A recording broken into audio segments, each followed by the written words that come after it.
Hello and welcome to When the Tone Drops, here with your hosts, Thomas Alandra and Thomas Nankos, joined obviously in Zoom form here by my co-host, Tom. Thank you very much for joining us here. I know I say that every time, but you have to come. I mean, that's the only way to make the show work is if you come. I mean, I can't just sit here and talk by myself. I mean, I could, but I mean, do we really want to listen to that? I thought you talked to yourself already all day. Nobody was supposed to know that, Tom. That's personal, confidential information I told you in confidence, and now you're telling the world about it. I don't like it. I don't like it. Oh, I violated HIPAA. Report me. Now, Tom, is that with two P's or two A's? That's the real question. I have no idea. That's a little joke for those of you who aren't EMTs. HIPAA, the Health Insurance Portability and Accountability Act. A lot of people say HIPAA, H-I-P-P-A, when it's really H-I-P-A-A. But whatever, you should know that. You can't talk about patient information in a public setting, I guess, technically speaking. Only the people who were on the call should know. Whatever. We're really having a full conversation about HIPAA here today in minute number 1 of the show. I don't think that's what we're doing. Right. If that was the case, we should call in a certain squad member who loves talking about HIPAA. We have to make sure that our scanners are HIPAA compliant, right, Tom? I thought everything has to be HIPAA compliant. Yes. Including Tablets, the toilet paper that we use in the bathroom. I do see a little indicator on there that says this is HIPAA controlled or something. Well, as a joke here, it's fitting that I wipe my ass with it.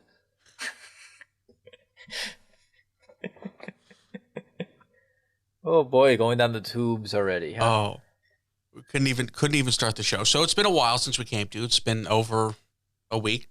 I think it's been 2 weeks. It's 2 weeks, right, since our last show. Last week was busy for the both of us. I finally started school once again. We were delayed 2 days of actually starting school because of the snow, and now we're getting more snow. That's all we seem to get now is snow. I look outside and I see a lot of white stuff. I'm not saying I don't like having the snow outside. It's just starting to get to be a lot. Like there's no place to put the snow. Oh, I love it. I can't wait to go snowmobiling. Haven't got the chance yet.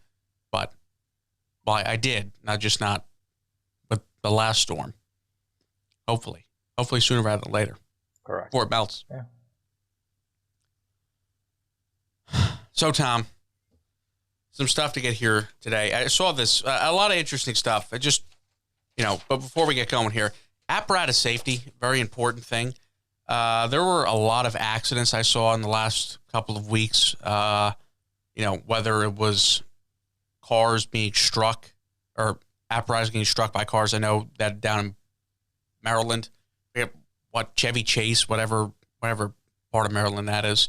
One of their engines got hit on the highway during the middle of a snowstorm. A couple engines have overturned responding to calls. So just be diligent, careful, obviously. Slow down. We know you got to get there, but you want to get there safely because you can't, if you don't drive in a safe manner getting to the scene, then you're not going to be able to help the people that you need to help. So that's very important that you do that. You don't want to do something that's going to put your crew in danger, going to put yourself in danger. And obviously when you have a patient on board, as we do in the ambulance, you have to drive, obviously, even more safe. With due regard, I believe is the correct Yes. We ourselves term. are the most important people on the call. True. You don't want to end up like that guy that they show in the SIVO video, like the end. You know what I'm talking about? The guy who, like, they were driving on, like, some call and he hit. Now he's a felon. Yeah, because he I believe it was a fatal he caused. Yes, they caused a fatal accident. So, slow it down, be safe. I mean, if something's burning, it's still going to be burning in a second. Obviously you want to get it out as quick as possible. But take your time, be cautious, be mindful, be safe for everybody. So speaking of burning stuff, Tom, been a lot of fire lately. There has. I've gone on a lot of fires. I said I'm the black cloud of the department ever since I became an apparatus operator. They say I have to talk about the fire department stuff more. They say we talk too much about Band-Aids. So I mean, the ambulance is the best part. Don't you know this? The boo boo bus controls everything. Not I don't know really. about that. I don't know. The ambulance is good. The fire department might be better. Not gonna lie. Not gonna lie, Tom. You guys definitely have more fun. We do have more fun. We do have more fun. Some stuff we can't talk about how much more fun that we have, I but have we no do idea what you're definitely talking about. have a lot more fun. So we had this fire in our town back in the beginning or the middle part of last month, and it involved one of these ethanol flame pots. I don't know if you've ever seen these before, Tom. Obviously, you were on the call. It was a squad and fire call. What it turned out to be, and it's like a clay pot almost, and you put ethanol in it, and it's like an indoor like chimenea almost, is what in this case it was, and so the person had it like on an end table, I guess, and they were using it to heat the house up or whatever. I don't even know what you would say. Maybe aesthetics to have it, and they thought that it was out, so they went to go put more fuel in it, and turned out that it wasn't out. It was just burning clear. So the person who poured the fuel into it didn't really get burned, had some like numbness on their fingers, if I recall correctly. But the woman who was next to him actually got really badly burned. So they say it's called flame jetting is what happens when you pour it in. It kind of fills the container back up and then shoots out fire. So very dangerous. You know, these things probably going to be more regulated than they were in the past. I mean, I know there was a lot of incidents up in Canada. We found a video talking about it, and it's a dangerous thing. Obviously, you want to make sure that when you are using something, you know all the directions and instructions on how to use it, because you never know if something like that's going to happen. Who would have thought that would have turned into something, but that it did. Yeah, I So believe just be that is cautious, mindful. I believe that is actually banned in some countries. I thought I saw Australia, if I'm not mistaken. I know, Tom, you and I, after that, were talking about it, and we're watching that video that we found, and it shoots like 15 feet. It doesn't just drip out of the can. It fires it. Highly dangerous. Now, I think personally, anything with an open flame in a enclosed environment like a home, something that you have to be careful of. Like, I have candles on my desk. I know I leave everything covered when I leave the room. I don't even bother trying to leave it uncovered because it's just a safety thing. It's also why candles aren't allowed in dorm rooms in colleges. Why only electric stoves in college dorm rooms for the most part, not gas. Yeah, it's a risk, and then people got to be careful and be aware. Seton Hall fire, right? That was everything we learned about here. I mean, in high school we had the guys from the Seton Hall fire come and talk to us about college dorm safety. You probably had that too, I imagine. Yes. You ever have? I remember that. Yep. Mm-hmm. So, that's a big thing. Obviously, fires are one of those things that in a lot of cases are preventable. There are some cases where they're not preventable. But, know your fire prevention measures in your own house. You want to have some sort of evacuation plan to know, okay, where are we going to meet? We're going to meet by the mailbox. We're going to meet, across the street somewhere, in front of the basketball hoop at the end of the driveway. Have those plans in place. Go over them from time to time. Obviously, make sure your smoke detectors are up to date. Your carbon monoxide detectors are up to date. You have fire extinguishers in the house, in the kitchen. I believe there's supposed to be one, whatever the code is. I'm not a big code guy. I strictly go and put the fire out, I guess, or drive the engine to the scene and then go put the fire out. You don't put the fire out. You just sit there and play with the valves. Play with a couple knobs. Yes. And then your knob.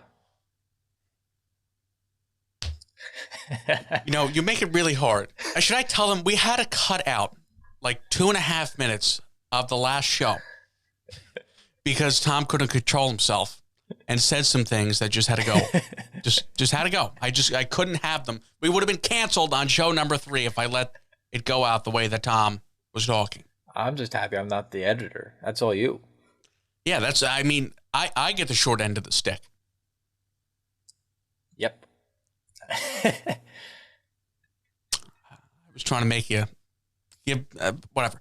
whatever. So fire safety, very important. Obviously, make sure you have prevention measures in your own house. I mean, there was the big fire down at Passaic, I believe on the 1 year or the 2 year anniversary of the Elmwood Park Markel fire, the paper towel, toilet paper manufacturer factory. Another 10 alarm, I believe. That was the Passaic fire was 12 alarms. 12. I knew it was 10 plus. It was big. I just drive the boo boo bus. I don't do any of that. No, we went down there twice. We got called at 5 o'clock in the morning, the night of the fire, and then we got called the next night in at 3 o'clock in the morning to do station coverage down at Passaic. So get to play big city fire a little bit. We didn't get any runs while we were down there either time. So not that exciting. But we had, I think, last month about 7-8 mutual aids. So we've been, knock on wood, the last week or two, we haven't gone anywhere mutual aid, or like the last week since we went to Passaic that one Sunday night. That was the last time. You're the black cloud. Your town that hasn't gotten much in a while. Then all of a sudden, you become a driver. That was like, yeah. But we sub out our fires. We don't play home field. We go play away games with our fires. I mean, even the one that we had was a little minor something. The thing that it was, the table that it was on was outside. Put it out with the booster line. That was almost more medical than a fire. Yeah. Yeah, it was a fire, but the fire was out by the time I was the second ambulance, and the fire was out by the time that I got there. Because I believe the end table was carried out from inside the house onto the driveway, so it wasn't going to catch anything else on fire. Yes, the sergeant on scene, the police sergeant, carried it out himself into the driveway, and then we extinguished it in the driveway. We just pulled the booster, and I think we pulled half the cross lay, and then repacked it. We were, I think, done in a half an hour with that. Charged the, did I say the rookie almost charged the bed? He doesn't. He claims he didn't, but he almost opened the hydrant up while the LDH was connected in the hose bed, and that wouldn't have been good. It was a no bueno situation. Good thing I said, "Oh, there's no coupling here, so no, let's wait a minute." Now, should we should maybe discuss fire scene awareness and hoses, and not to trip on hoses twice? Yes. When you're walking and you see the 5-inch hose across the ground, just be mindful that there's a 5-inch hose across the ground. Don't look up and not realize that you're walking over the 5-inch hose. Now, we know somebody who twice on a fire scene recently tripped over that hose. Twice on the same fire scene. On the same scene. As the second time, which I thought was ironic, was talking about how he tripped over the first time. I couldn't believe it happened the first time. When it happened the second time, I really couldn't believe it, but it did. So, or don't run over, that's another big thing. Don't run over hose lines. Like if you see, a hose line, don't drive over it. I mean, general public, obviously be aware, obviously. First responders, that. Don't drive over hose. Well, you should know that. On a fire scene, I just reverse at the end of the block so I can get out. I don't go close to it. Yeah. I mean, you want to stay, when you're positioning the apparatus 1.5 times the height of the building for the collapse zone. But, an ambulance should be nowhere near the fire scene, realistically. Nope. Scene safety, BSI. Nope. Gotta get the robot out. Scene safety, BSI. Nope. Not touching anything. Scene not safe. Somebody we know is taking an EMT class at college, and in order to do their labs, they wear full BSI. Like what we would wear on a COVID call, they wear to do their in-person Now, is labs. that normal for them, or is that COVID stuff? COVID. Meaning, are they wearing it now because of COVID? Oh, so typically they do not wear full garbs. Typically they do not wear full BSI. Which is interesting because, we had a couple of our members go through EMT school. They didn't do anything like that. Just wear masks. And obviously, when you were touching a patient or touching somebody, put gloves on like you normally did you Well, don't really she's do it. Well, taking it anyway. in a different state, so it might be Mm-hmm. state by state. Even though Well, it's I think it's national the certification. I think it's the college wants to, go above and beyond in protecting the students from. CYA. Yes, I believe she got tested every 3 days. every 3 days they get tested up there, if I recall correctly. Yeah. That's a lot of testing. My nose would hurt. I got like 3 within a week and a half, and my nose hurt a lot. So, well, we're both 2 weeks out of our second shot, right, Tom? So we're in the clear. Yeah, Got yours? I just have a little. No, I'm just kidding. Yeah, I'm good. I got nothing. My cat scratched me. That's what that was. But Yeah, I heard a lot. But mixed. Some people have a small reaction. Other people have a larger reaction to it. Interesting to see. Some people say that if you have a larger reaction to it, you probably had it at some point. So that's an interesting take on it. I don't know how true that is. I felt like going by some anecdotes. Yeah, I felt like crap the following day, and then the next day I was better, not 100%, and then by 3 days after I was good to go. Main thing is just drink water. You're gonna have headaches, be dehydrated. Just drink water and have your fluids. That's anytime you get sick, right? You want to Alcohol is do not that, water, maintain. unfortunately. Tom, isn't that the way that we made it through all of this quarantine stuff, was through alcohol? That's how we avoided getting it. I don't know. We had that one sip of moonshine from a local distillery, and I don't think I could get sick after that. It just took out anything in my system. Yes, and for a while. That was some strong stuff there, Tom. If I had it, I drank it and smoked it out of my system. So, cigars, not cigarettes. Yes. Also, I'm drunk. A lot of. Just kidding. We had a lot of cigars in the early part of shutdown. We did.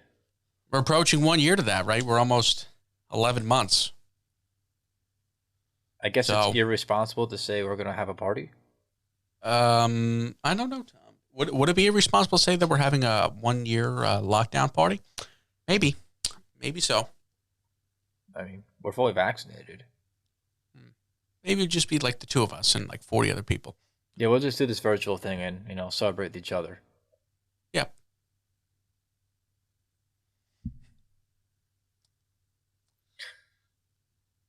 Do not know. When is the what else?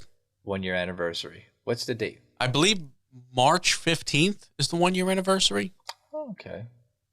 I want to say March 15th, March 13th, March 14th in there. When we were up for parade day, it was when everything, they're like, oh, life's ceasing to be normal. We went to the bar the one night and then never went to the bar again. Correct. For a while. Yeah. Oh, so on the bright side, through COVID, I've gotten very into golf. Very into golf. Not that I wasn't in it already. I was going to say, like you weren't into golf before this, but. I played, but I wasn't my top two sports. Now it is. My very nice Mizuno JPX 921 Forge clubs, custom, will be here tomorrow. To say I'm excited is beyond anything. I ordered them a month and a half ago, and they're coming tomorrow. Thankfully, there's an indoor simulator I know that's still open. So, I will be there quite often. I don't even know what that meant, Tom, but I'm going to assume that means it's a very good brand of golf club. Mizuno is one of the top brands, if not the top brand. I am thrilled. What I want to know is when they're going to clean the pond off so we could go play some hockey. Yes. That's what I want to know. Okay. If anybody from the local municipalities who know where we live, clean the ponds off. The next town over has a committee of townspeople. I believe it's like 10 to 15 people, if I'm not mistaken. 2 days after the big snowstorm we had, No, it wasn't even touched. It wasn't even like a quarter of it was open just for a couple people to go skating on. Nothing was touched. The park across the street from your house, down the block from my house, same thing. The ramp is not even in. So I don't even know if they're going to officially have skating there this year. Because that's a county-run park. Versus... Who knows what the county executive is going to do. I have no idea what he's doing. Then the other park across town I know is actually opening tonight. I spoke to the head of the rec department. But they're only open certain hours, and there's no hockey playing allowed. Is this the flooded basketball court? That it would be. I heard about that. They said that was interesting how they did that. I want to go. I mean, I would like to go, actually. However, if there's no hockey playing allowed, I'm not going to go skate in a pond. Just to skate in a pond. Yeah. Well, skate, and we'll use pond in air quotes. Skate on a basketball court, but no. True. Yeah, I was hoping that with our friends, a friend group, that one of the ponds will be open shortly. Have a puck, and I'll have my extra hockey sticks I'll bring down, and I'll have just under a group of 10 or under, just go skate around, have a good time. We're outside. Most of us are vaccinated completely, or have received their second vaccination shot already. And it should be fun. Maybe we'll have to go get a shovel and clean the pond off. I was just going to bring my snowblower and say, screw it. I'm at that point. What are they going to do? Nothing. They'll be happy you did it. It's been 20 degrees at night for the past 2 weeks in our... there's ice. Oh, the pond is thick. The pond's thick. Thick. It's thick with 2 C's thick. Yeah, it's 25 tonight, plus how many? Oh, we're getting 1 to 3 inches of snow there, Tom. Excited for more snow? It's going to come to the point where if they don't clean it off by now, there's going to be too much snow, and it's going to just ruin the ice completely underneath, and it's not even going to be worth it. Unless the FD comes and floods it out a little bit. Yeah, hit it with the dump some water on top of it. Maybe we'll have to go and clean it this week. Is the other pond in North Caldwell open that they dredged out? That's not done yet, I don't think. I don't think that's going to be open this year. I think it's going to be probably next year. Probably. I mean, we haven't gotten a ice rescue training yet, so I'm assuming it's not open. But, yep. I don't think it's a deep pond, see me in one of those. No, it's not that deep. Wait, I actually think you could almost stand on it, like in the middle of it. Yeah, you probably could. I don't really think it's that deep, if I recall correctly. Get to see me in one of those rubber suits. That's going to look interesting to see. You would be like a big seal on the ice. I hope it's not red. That wouldn't look good.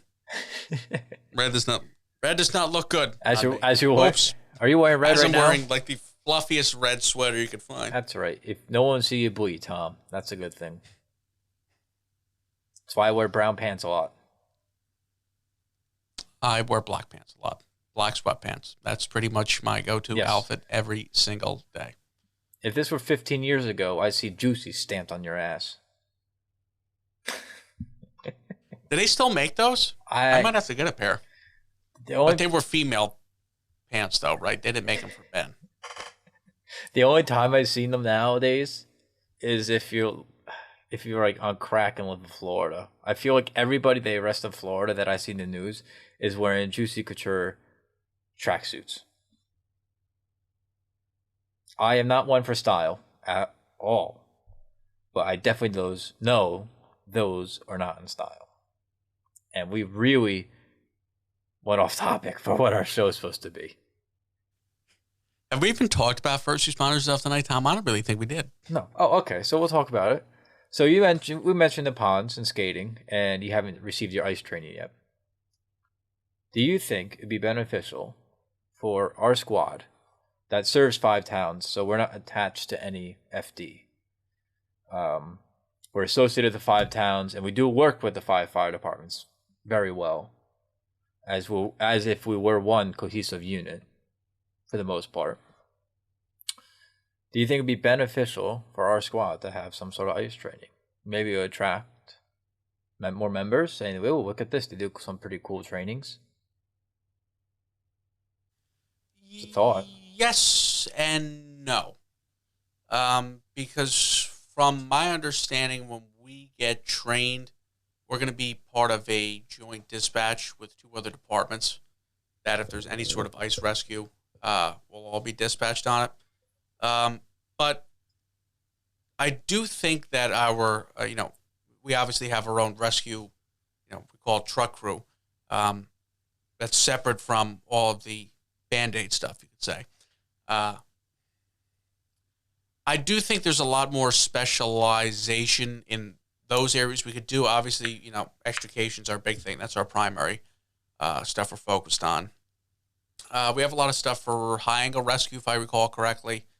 I would like to see us do more of that and like more technical rescue Like stuff in a ropes sense. trainings and stuff.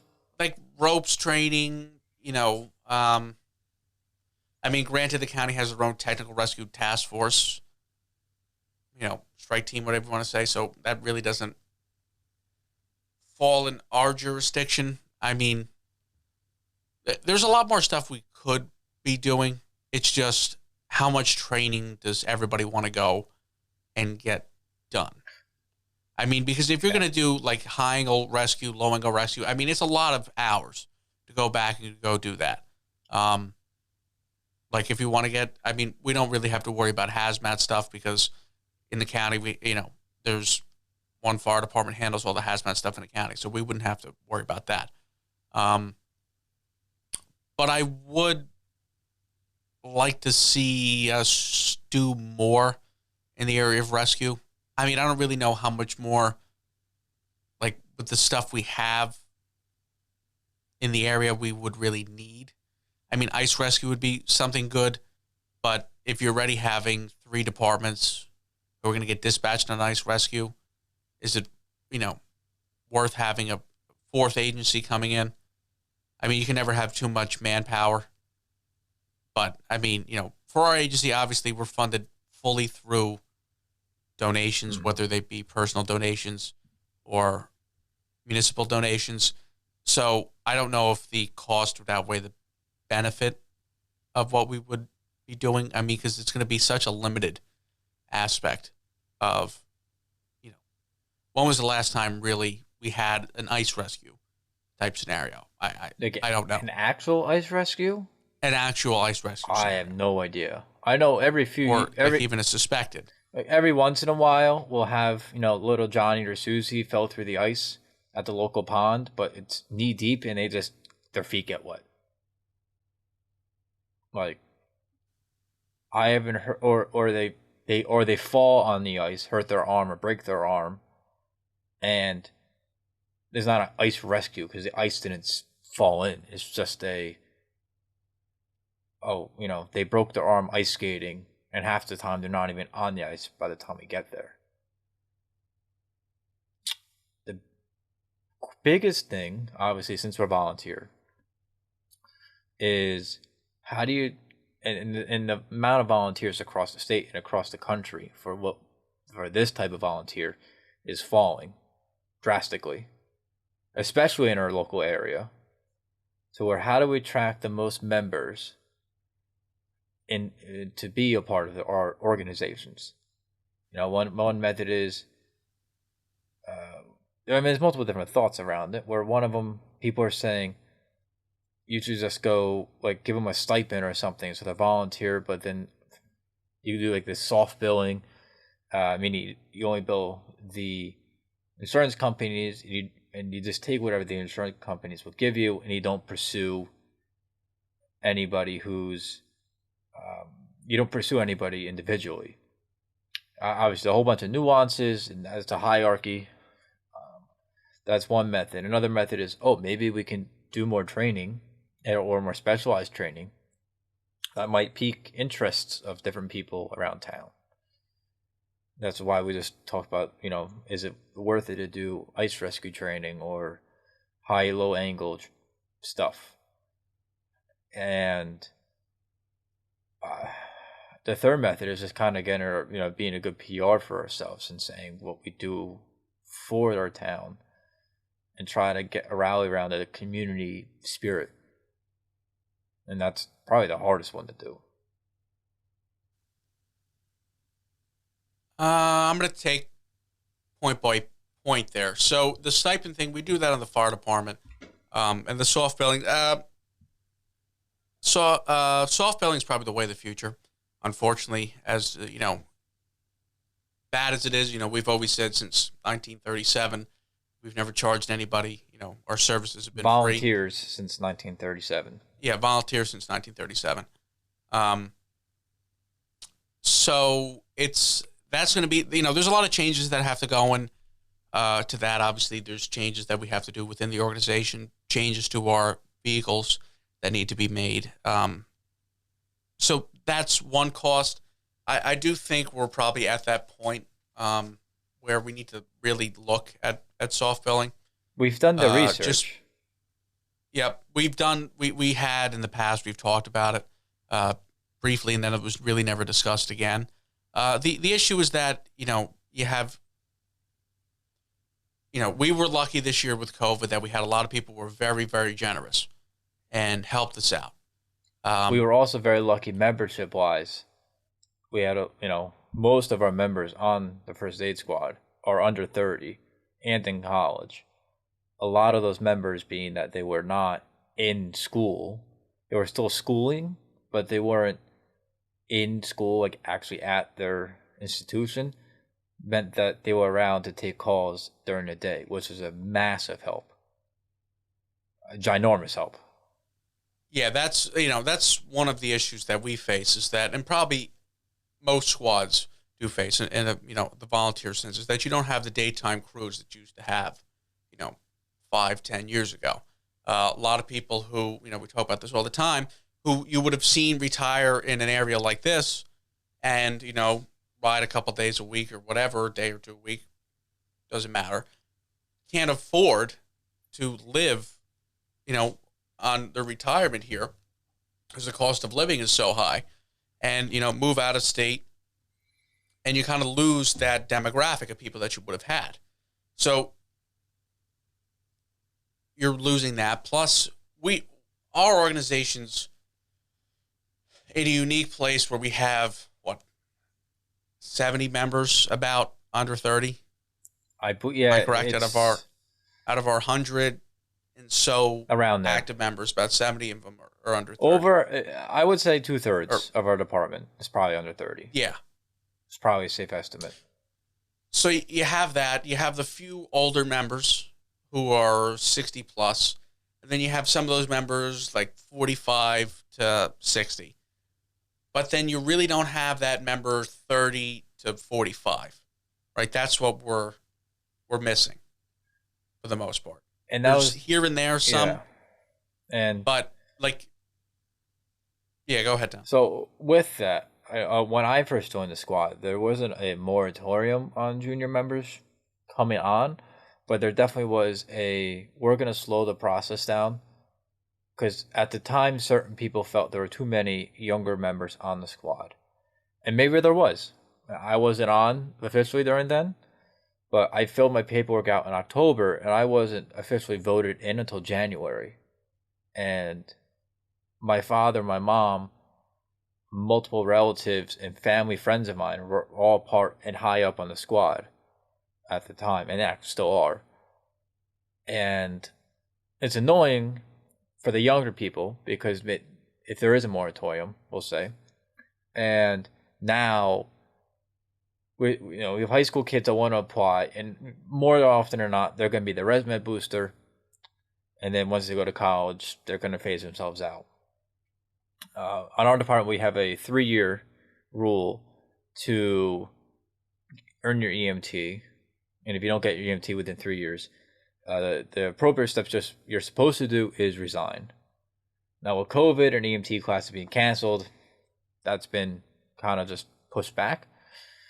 However, now if you do a moratorium and the young kids coming on, it's like I joined, and out of my people that joined, the group entourage of people that joined with me, I'm the only one still around. Out of 20 kids, probably 15 kids. Like you have to have all these. You're gonna have these junior members in hopes that they move back into town and they still gonna ride when they graduate school and find a job in the area, hopefully. And what happens is the moratorium, and I it's right in my family to be first responder, but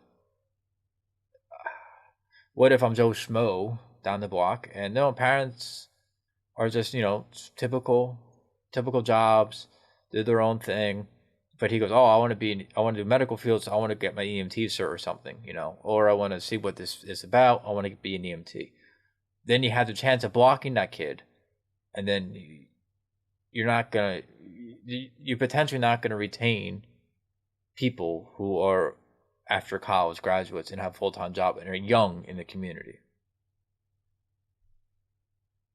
Sorry, my nose is itching. No, I agree. At a certain point, a lot of people say we have too many junior members. That's not really the case. There's about 8 to 10, I believe, officially. We have a lot of people who are like in that 18 to 22 range who have been on, whether it be for a little bit or for a little bit longer, who are not EMTs at this point. And that's really what our biggest, issue is that if we could get a lot of these people to become EMTs, it'll be a lot helpful. Obviously, on Thursday night, we're working with 2 currently. We'll probably have at least 1 or 2 more people who will be making, we call them seconds. That's our, person who's able to ride with a charge person as the second EMT on the ambulance. Our rule is you have to have 2 EMTs on the rig. So, we'll be working with potentially 4 people within the next couple months to bring them up to that status. So, it's, if you don't have, what I always say is that you should ride the most whenever you can. When I started, I wish I would have ridden more in the beginning before I got my EMT, like during the day and stuff like that. But I was there, like by the time I got my EMT, I had, everybody always asked me to cover for them, and I was never really cared about doing it, so I always would. So, I had a lot of time riding. By the time I got my EMT, I was on for over 2 years. Back then the rule was 2 years, but I was already in the EMT class, so it really didn't affect me. I just, was busy in the beginning part of my high school where I couldn't. You were busy riding the bench in fairly football. Quickly. Yep. That's what I was doing. I had, weight room and all that good stuff. I don't miss high school one bit. Not one bit, Tom. Weight room and everything to play one play on special teams, huh? Yeah. To hold the block, to go out on the field, to lock my foot behind the long snapper's right foot, and hopefully nobody comes through the gap. That's the only reason that I was there. But, yeah, so, you have more experience. And, luckily what we had was when COVID hit, we had a lot of these younger members who were not EMTs ride all the time. And that's the best experience you can get, especially during the day. Because during the day, normally you would have a driver and an EMT. That was it. You wouldn't have another person. So, granted, now you had one, now you had a driver, an EMT, and you had another trainee. Or you might have had a second trainee. So, you had 4 people on the ambulance during the day, which was crazy. Nobody ever could have imagined we could have handled that. And we handled how many calls? We rarely did mutual aid, or took in mutual aid during that time. We might have gone out for mutual aid, but we rarely took in mutual aid. The only time we took mutual aid this summer, I think, is when we had like 4 calls stacked up. Yeah. Where you just It was had to. on a rare instance that we did.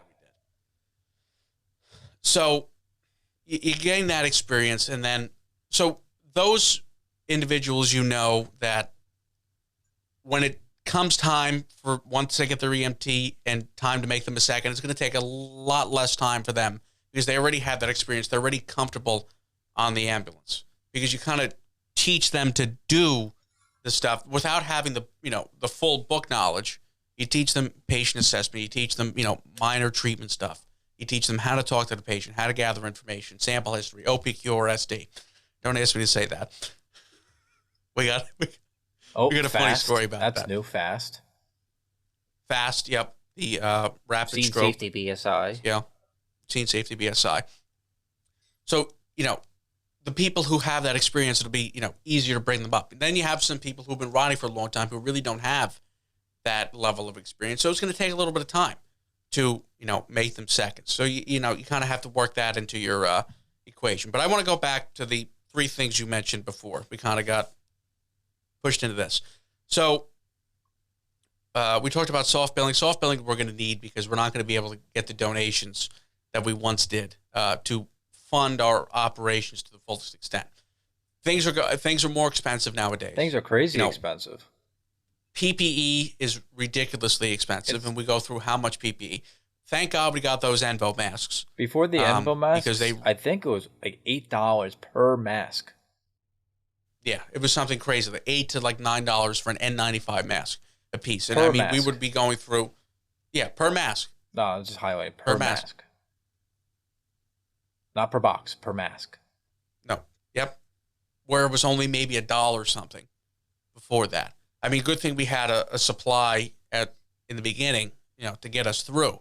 And I mean, most of the time you wouldn't need to change out a mask. We've got a little UV box thing that you put your mask in, and like your a microwave phone and UV light thing. It looked, little microwave thing, so that we could start, saving the masks a little bit more. But so you have that expense. Obviously, we're looking at getting a new ambulance. That's highly contested, or highly debated topic on how to go with the new ambulance. That's why you have a committee. You have that. Yep, that's why you have a committee. But I'm saying even like people knowing half what's going on, what's going to go on with that, that's highly contested. And those are expensive. A new ambulance itself is like $186,000, if I recall correctly. Plus, we like to get power loads and other, a new stretcher to go with that. So, you're bumping the price up there to over $200,000. So we don't break our backs So lifting patients. Yep. The power load was the best thing that we ever got. Oh, that's my favorite. Honestly. We hit a button. It can lift up a patient up to 700 pounds. Which, if we get a patient over 700 pounds, we're calling a lot of people. A lot of people. So, funding-wise, soft billing is the way to go. And then, you can talk about the stipend later on and doing that. But then what was the next thing? You talked about more technical we training. We touched on more technical training earlier. But yes, that was one. Well, yeah, you went more technical. What I think we need to do is open up more membership classes. I think that's our biggest downfall. So I know, like our truck crew, we should have a truck crew only membership where you don't have to be an EMT, where you're cleared to drive the truck and an ambulance, and we have a drivers only class where you're just cleared to drive the ambulance.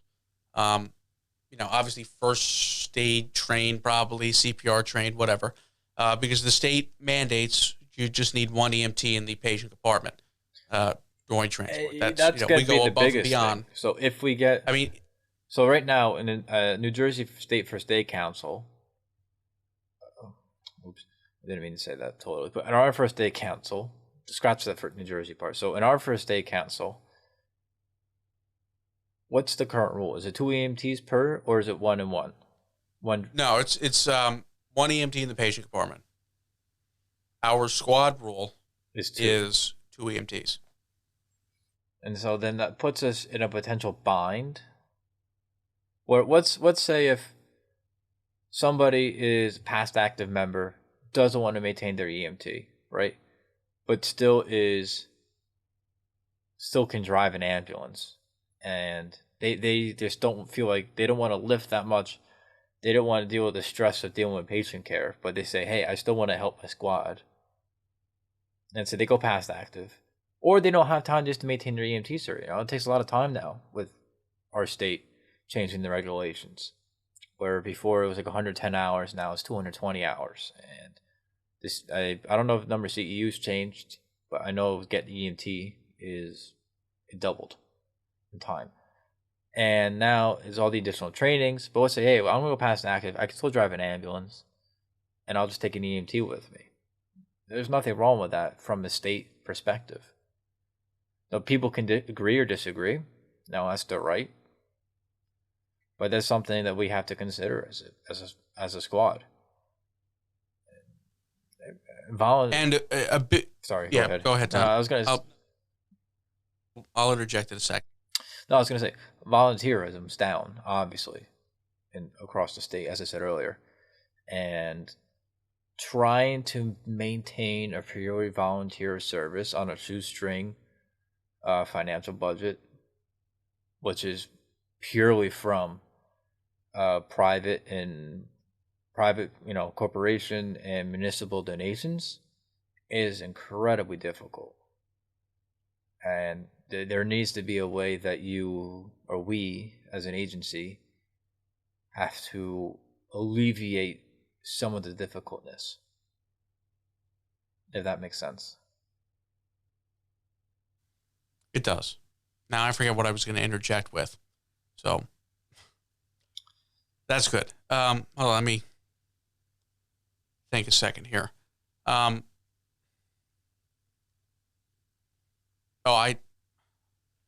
know what I was going to say. So if you do have that critical scene where you need additional resources, obviously those additional resources are going to be coming. So it's not, and if the state feels comfortable that you need one EMT in the passenger compartment, obviously there's a reason for that. It's going to be able to maintain. Whether we change it to where on a call like that, you need 2 EMTs, which I don't understand, because the issue is we just need to make a crew. I mean, that's our biggest thing. I mean, during the day, it's a lot of times I'm on call, it's just me, and we blow out our scramble tone, and we don't get anybody. We don't get a second EMT. Well, that's the issue. Nowadays, it's so expensive. The cost of living expenses where we are is just insane. And I'm realizing that very, very quickly when I'm trying to look for an apartment with my girlfriend. And we don't have that stay-at-home parents anymore. A group of people. You need to have you need to have 2 solid incomes to maintain where we are. There's no way around it. So before, you used to have the retirees or the stay-at-home mom or the stay-at-home dad answer calls, or the occasional guy who does the more night shift or has shift work, so he's free in the morning but works in the afternoon later, or vice versa. It just doesn't. They don't really exist much by us, and to the point where now, during the day, and unfortunately, if somebody has a medical issue during the day in our town, so we're blowing that scrabble. Everybody scramble, see who can answer call, but we're all working. Now we're all trying to maintain our lives, and there needs to be something to be done to address it. Whether it's that we try to attract the stay-at-home parents, or it's gonna be shortly going to paid service during the day and we volunteer at night. It's just not. There's really no way around it. No, especially with the expansion of hospital-based EMS. Not so much in Essex County, though. And, other counties, it's a little bit like Bergen, I think more. It's more hospital-based. Yeah. So, I mean, we even very strong agencies like ours, some of them do need some help from time to time. So I don't think there's an issue asking for help. I think it's more ambitious of us to ask for help now while the opportunity is there for us to do it. Because there's going to be coming a point sooner rather than later where we're going to be told this is what you have to do. Because we, obviously have agreed since 1937 to provide, these services to the towns that we cover. And if we can't do that, then somebody has to be there to do it, whether we find somebody to do it or whether the towns ultimately end up finding somebody to do that. Should we have a but state of the squad address going out to the local towns? yeah, I And then mean, you have President, that's XYZ come up and, we need more members. But I'm just poking buttons. well, I don't. People say need more members. We need more EMTs. We need more during the EMTs. I mean, I looked at the list. We're looking probably at like 15 to 20 new EMTs, new seconds in the next year and a half, Which is great. or so, depending on who fantastic. stays. I mean, you couldn't ask for more. It's just obviously, as we said, 2/3 of the squad is under 30. So those new EMTs you're getting are going back to school and not going to be around. Or are working. Or if they're home, or are working. Or if they're home when they're back from school, are they going to be doing an internship? Are they going to be doing something else where during the day they can't help? So, I mean, that's why we were lucky, for the entire spring and then into the summer, where you had those people who would have normally been in school, now not really doing anything. And, we're able to answer the calls, run 2 full crews, where running 2 crews during the day, since I've been on, was an anomaly, to say the least. And probably, throughout our history has been that anomaly. We also look back in the day, our area didn't have that many people living in it. We were more of a rural area back then. So you only had to have 1 crew on, because it was like once in a blue moon and then some that you actually had 2 calls going on at once. And back then, with the medical practice back then, it was more of a load and go and just taxi to the hospital.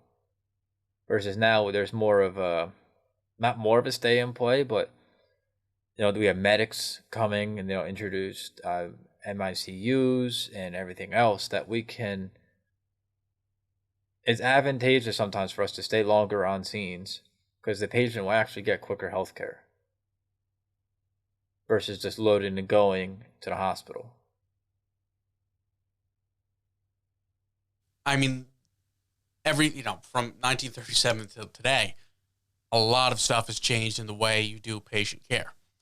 From in the beginning, loading people into their personal vehicles to, buying the first ambulance, and now running 4 ambulances, a support vehicle, and a rescue truck. I mean, it's grown, and times have changed. A lot of people still haven't adjusted to the change. Like, we went through a whole thing in the last 3 years of having to do electronic charting. The state mandated in the beginning of 2018 that everybody has to do electronic patient care reports. That is the most stupid system that we have, by the way. Side comment. The system that we use, I call it POS charts. That's what it is. But we were still doing up until August, if I recall correctly, we were still doing 2 separate patient care reports. We were doing a paper copy, and then we were doing a electronic copy. The rollout of the electronic charting was not good, to say the least. And it's not like every other agency in the state did the same thing or had to do the exact same thing that we did. Because they did. But they didn't do it the way that we did. We still kind of retain that old system where we didn't need to. Now, the way that we're doing it now, probably, I think, is the easiest we've ever done it.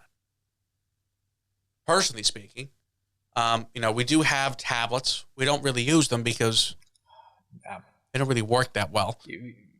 Yes. But, the system we do now, we have like basically a toned down version of our old run sheet. And you just write down the information you need on there. We have a piece of paper, which we use for the transfer of care form. Or if you have the tablet, you can just make the nurse sign it on there. And then we have our still paper copy RMAs, and even on the tablet has, electronic copy of the RMA. So then we upload those into the computer, scan it in, and just attach it to the document itself, or attach it to the chart itself, which I think is, again, as I said, the easiest thing we've done since I joined. I mean, and I guess, just doing full paper. There's multiple charting things. There's not just the one charting system. There's EMS charts, image trends. There's a couple of different versions of each of them, I believe, where, without getting yelled at, I don't know who listens to us from our agency, if anyone.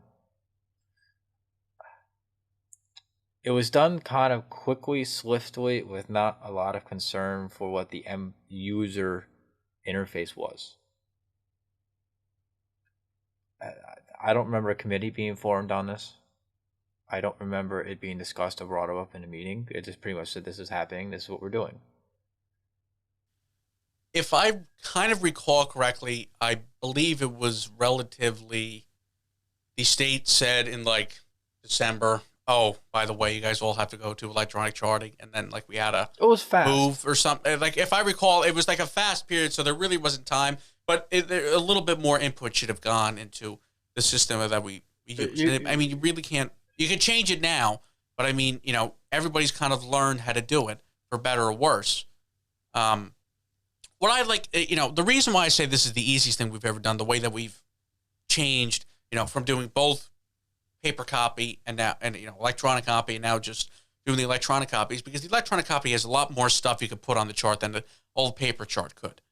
You could write a bigger narrative, you could write a bigger scene description, you could, put more patient vitals on there. You could add, if the patient's arm is hanging off on the, thing, show a little description. So you can get a lot of information. There's a million different activities that you can pick, how the person got hurt. But never the one you need. Never. But never the simplest. You have a person bitten, by a shark at 3 a.m. in the morning in the middle of Palm Beach. Like, that's an activity. But like walking and tripping on the snow, you can't find that. Or just stumbled over a rise in the carpet or something, or just tripped over their own clumsy feet. Nope, not an option. It's tripped, and then it's like tripped on conveyor service, tripped out going upstairs, and it's like, tripped on banana peel and fell off Mario Kart Rainbow Road. It's just there's no rhyme or reason. No. Yeah. Random blue shell came and destroyed me right before he was about to walk through the front door or something. I don't know. Yeah. I mean, there's like some of the stuff where you're like, oh, does this really need to be on there? But for the most part, it's a good, maybe not the most user-friendly, but I mean, it has the information that you need on there. I mean, I've never used any of the other systems. I know a lot of people say that the other systems are a lot easier to use, but I mean, I could do a chart in 10 minutes because I've done how many of them since the system has been in place? Oh, you done like 400 this year, Tom.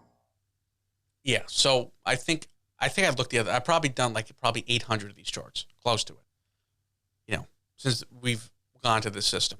So, I mean, you learn how to, I'm maybe 800 total calls. Maybe I haven't done 800 charts, but I mean, you learn how to do it fairly quickly, especially, the younger generation obviously is a little bit more apt with technology than the older generation is. So they learn a little bit quickly. The older generation took a little bit more time getting them adjusted into how to do it. I'm 25, turning 26, and I struggled with that system. Maybe because the back-end coding just didn't make sense to me, and I was more trying to understand how does this populate and how does this...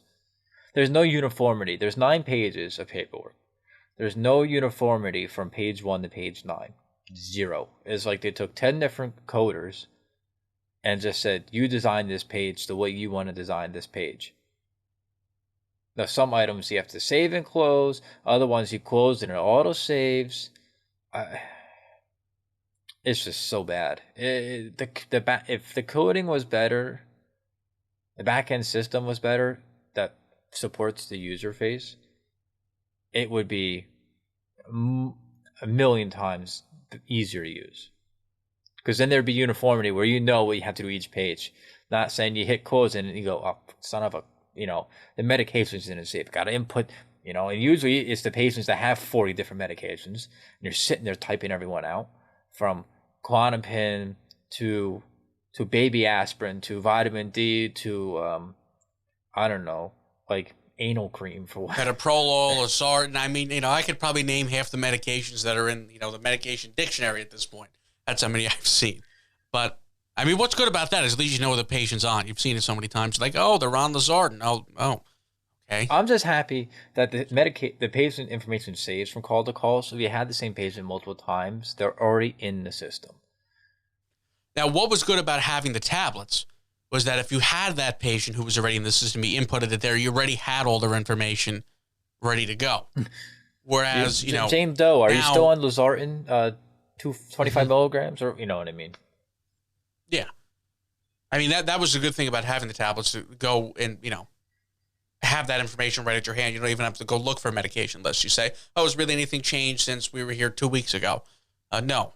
Okay, so then you just go off of that information.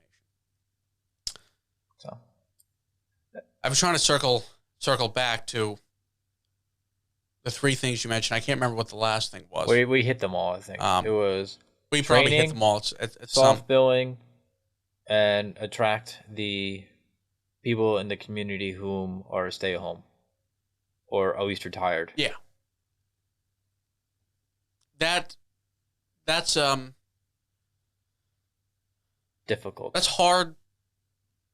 That's hard to do in the sense is that somebody who is retired, I don't see them always wanting to go back and doing 200 hours of EMT school. That's the issue. Well, now, if we open the classes, like you said, if you open the classes with different people, like you said, we could. Let's say we have an EMT like you on during the day, and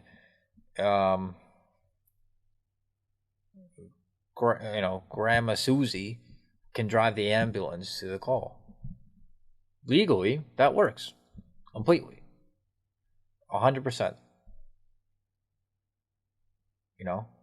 And then it's a challenge. It's going to be a long challenge, and it's going to be a very heated topic. The best thing that we did was lowering the driving age to 20. 21. Now, I mean, from 21 to 20. Which, yeah, you get a few more people. I think probably see it in the next couple of years go down to 19. But you kind of need that. As we said, we have that large group, 18 to 22, who are starting to get their EMT. Obviously, you want a couple years experience as an EMT before you start driving, maybe. But I mean, if you come out at 16, get your EMT by the time you're 17, and you're 18 now, you're rapidly becoming a second. And then, by the time you hit 19, yeah, maybe you're ready to drive. I mean, if you feel comfortable. I mean, my driver training was a joke because I had always driven stuff my entire life. I mean, I drive a pickup truck. I drive a truck with a trailer on it. I mean, I was 4 driving a backhoe down the street when we were building my house. I mean, so, I'm comfortable with driving. Some people, it takes a little bit longer to go through that driver training process. The tiny tykes at 4 years old don't count, Tom. No, I drove my father's 580 Super E down the street, okay, when I was 4. There's probably a picture of it somewhere. But, I mean, no, I'm one person. You have other people who, okay, maybe some people are timid behind the wheel of their own car. Maybe at 19, they're not ready to drive the ambulance. But at least you have the ability where you have somebody who might be comfortable. They're an EMT at 19. We feel, okay, they're good EMT. Maybe it's time to start getting them to drive. That'll help out a lot. And, maybe that'll help with more retention of younger people. I mean, because think about it. I became a crew chief when I was 20. And it was, what was that, July? It was 8 months before I could actually drive. Yeah. Yep. So, I mean, I could be in charge of an ambulance crew. If we had a mass incident and I was the only officer who was there, I could have been in charge of that, but I couldn't take the ambulance to the scene. So, the 20 made sense. You have that. 20 does make sense, and I think it'll help. Whether everybody who's 20 makes it to be a full driver by, whenever they start, or maybe it takes them to be 21 to be a full driver. It doesn't really matter. At least you have them starting driver training. Because if you have that person who's timid driving to begin with, maybe it's good that you start them a year earlier, and then by the time they're 21, okay, they're really ready to drive. Correct. You're just lowering your age. It's not an expected age to become a driver.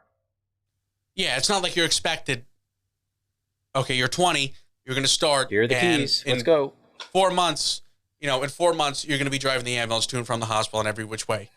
No, it's okay. Maybe you start. Maybe at 20, you're not. Maybe on your 20th birthday, you're not really ready. Maybe 20 in like 2 months, 3 months. Okay, you want to start driving. You just do stanchions, drive in the parking lot a little bit. All right, you're a little comfortable with that. Maybe do that a few times. You're not, you're used to driving small cars, so you don't really have the big experience of driving, a box truck. 14,000-pound box truck. So you do some parking lots a little bit. Then you start going on the road a little bit more. Then, you're comfortable. You start driving back from the hospital. Then you're a little bit more comfortable. You start driving to the scene. And then after you're comfortable driving to the scene, okay, now you're going to drive to the hospital with the patient. So, you have that ability to where, you're 20, and by the time they're 21, they're really ready to go to drive. Exactly. So that's, hopefully what we could see. We could cover that in another podcast if we want. There's a lot of stuff we could cover in another show. Oh, we already hit an hour. We're at an hour 7 minutes. I know. We did a good job. It's our first show over an hour, so I don't know how much of it is repetitive or probably a lot of it. I think we've repeated the same topic about 8 times. I think so. We have early onset. We beat a dead horse. We have early onset dementia, so beating a dead horse is better than beating yourself.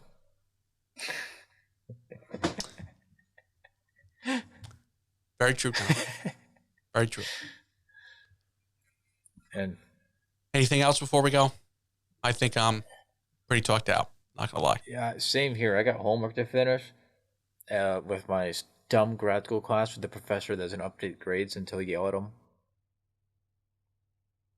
Oh, speaking of grad school, how's your class going? How is GM asshole doing? That's 24. I've only that's had 24. one of those classes. And then the last 2 days I called him a jerk. Oh, that's 25.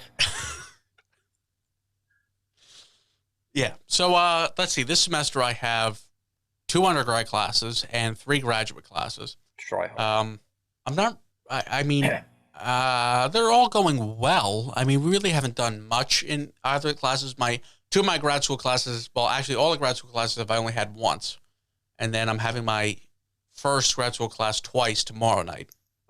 Which is the professor. Tom, we're in business school. According to everybody else who's not in business school, we just draw circles and squares. It's easy. Oh, get a 4.0. You know how to write your name in crayon on the paper. You get a 4.0. It can be misspelled one time and you still get 100. Yeah. Like today class, do you want to have a circle? You know how to breathe. Or do you want to have cereal? Or, some stupid stuff like that. It's not like that teacher you see teaching, first grade on TikTok. It's not her. We actually learned a little bit of stuff. I'm in a data analytics class. That's interesting. Yeah, there's a lot of interesting. Actually, the class that I learned the most in was the Excel. That's the program or I use the most in my job is Excel, and the power that it holds, and how quick and easy it can make your job is life saving or job saving, depending. Yeah, I want to do VBA. I want to learn. I learned it, and help with our scheduling stuff. Forgot most of it. I used to be able to run the whole interface on it, and now I'm lucky if I can get it to have a pop box. Pop-up box that says hello. I need to train up again on it. Yeah, I want to do it for our scheduling, make it that easier. Because that'll help. This way, nobody has to send that emails. It'll automatically send it out. I do have that code, if you want. I actually wrote that code back when I was in school. That when you saved in Excel, it did populate an email. I have it somewhere. I can dig it up and send it over to you. All right, find it. That is a VBA code. Figure it out. That is all. I don't think I could talk anymore without taking a sip of water, and I don't have any water here. So it's into the toilet for me to go get water if we don't. The cats? Call it quits. Anyway.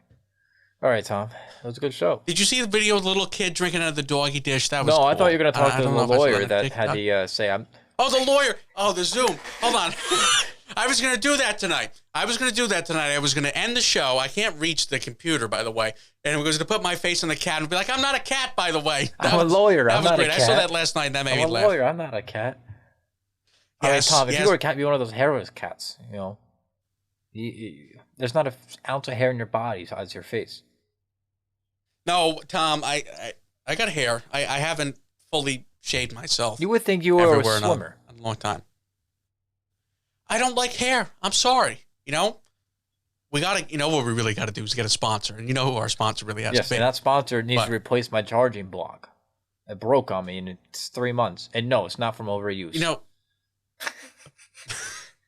the same thing happened to me too. It must be gets water that's what there. I think it corrodes. I honestly think But if you pull the cord out of the charging block, that just plugs into the thing itself. I know. Oh yeah, I'm aware. I have to test that without the block. I think it might be the cord itself, but we have to find out. Who knows? All I know is that I get my monthly shipments. I gotta start giving you some stuff because I know. I get how much the money that I spend in personal care products every month is absurd. And you don't have a girlfriend absurd. Still to prove it. Thank you, Tom, for the very hurtful there. Hurtful? You know what? No. At least I don't have to buy a Valentine's Day present, Tom. How about that? Well done. Mm-hmm. I hope Bridget, I hope he gets you a really, really nice Valentine's Day present, because if he doesn't, then I'm going to yell at him. Actually, hey, don't get her an air fryer there, Tom. I'm not going to be my brother. Yo. I mean, of all the things, he might as well just have gotten her, like, his brother has a girlfriend. I don't know how. How? We still are trying to figure that out. Gina, we love you, and we really pray for you each and every day. Yeah. But he got her an air fryer for Christmas. But her mom got her the same thing. But the fact that he thought that getting her an air fryer was an adequate gift. I mean, he might as well just have gotten her a sandwich maker for her birthday. I was thinking the same thing. I mean, Merry Christmas. He might as well just got her a panini maker. Merry Christmas. Don't come out of the kitchen. I mean, come on. What are we supposed to do? Jewelry. Everybody knows that. Even I know that. I don't have a girlfriend. I'm lucky that Bridget doesn't have an ears pierced. Got her a couple of nice necklaces over the years, a couple of bracelets. But she also used to work at Lord & Taylor back before they went, belly up. And, now she's a school counselor. Very happy that she got the job. You do great. So, but... so I never got anything fashion for her because she get it at half percent off, 50% off on top of whatever clearance price. So there's no point for me to get anything. Half the time for Christmas, she bought herself stuff and then I had to repay her. And I was just like, I'm gonna buy you something. What do you want? Oh, can you just pay off my credit card statement for the month? I spent $400 on stuff for Lord & Taylor. Oh, Merry Christmas. We're not married yet. I'm going to be paying off the credit card statements until the day I die. And then I'm going to be dead. And then my money going to her is still going to pay off the credit card statements, probably. Damn. Bridget, he really loves you, though, okay? He might say this, but he she's really actually incredibly frugal. Unless it comes to the holiday season for herself. Who isn't? I know. I was an idiot and bought myself a computer 2 weeks before Christmas. And then I didn't have a Christmas list. That's all I wanted. And now I'm trying to run games on this, and it is not going well, to the point where I'm kicking around buying a new one, a new gaming laptop. But I have a 4-year warranty on this, so I'm going to see if I can, spec it out. It runs well. Just the sounds. Oh, the sound system. Don't get me started. Anyway, I digress. I need a water, otherwise I'm going to be drier than the Sahara Desert in my throat. Desert, Tom, right? What? Desert. Sahara means desert. So desert. Whatever. That's it. We're done. Thanks, Tom.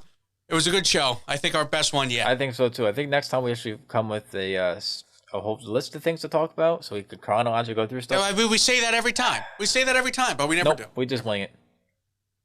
We just, but I mean, to be quite honest, winging the shows is probably the best thing you do. Yeah, to a point. I think we should have a formula, a little bit.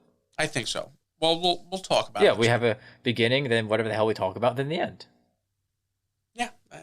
That works. Bing, bang, bongo. All that jazz. All right. It was a pleasure, Tom, as always. Likewise, Tom. Thank you, everyone, for joining us here on When the Tone Drops. We will see you next week. As always, stay safe out there.